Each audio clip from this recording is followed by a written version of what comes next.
मुंबई शहरामध्ये उन्हाचा पारा दिवसेंदिवस वाढत चाललेला पाहायला मिळतोय आणि तीव्र झळांनी मुंबईकर सुद्धा त्रस्त झालेत। शहरामध्ये काल सकाळपासूनच उष्ण वारे जाणवत होते। दरम्यान पुढील 2 ते 3 दिवस तापमानामधील वाढ कायम राहण्याचा अंदाज हवामान विभागाने वर्तवलाय आणि त्यामुळे मुंबईकरांना आणखी काही दिवस उकाड्याचा सामना करावा लागणार आहे। याचा आढावा घेतलाय आमचे प्रतिनिधी शिल्पा यांनी। पाहूया। एप्रिल महिन्याच्या सुरुवातीपासूनच मुंबईकरांना कडाक्याच्या उन्हाच्या झळा सहन कराव्या लागत आहे।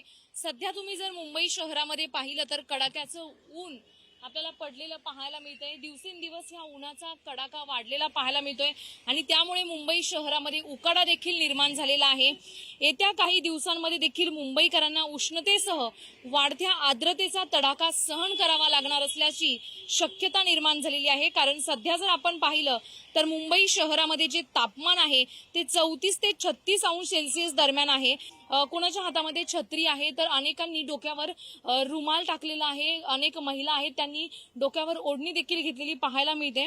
मात्र गेल्या 2 ते 3 दिवसांपासून असाच उन्हाचा चटका पडलेला पाहायला मिळतोय आणि येणाऱ्या पुढील 3 ते 4 दिवसांमध्ये देखील आर्द्रतेचे प्रमाण हे वाढणार आहे। 80 ते 85% दरम्यान ही आर्द्रता जाण्याची शक्यता वर्तवण्यात आलेली आहे।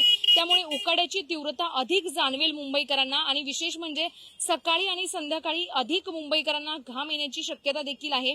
त्यामुळे आपण पाहतोय मुंबई शहरामध्ये उकाड्याचा जास्तीत जास्त फटका हा मुंबईकरांना सहन करावा लागत आहे। कॅमेरामॅन नागेश सह शिल्पा नरवडे, पुढारी, मुंबई।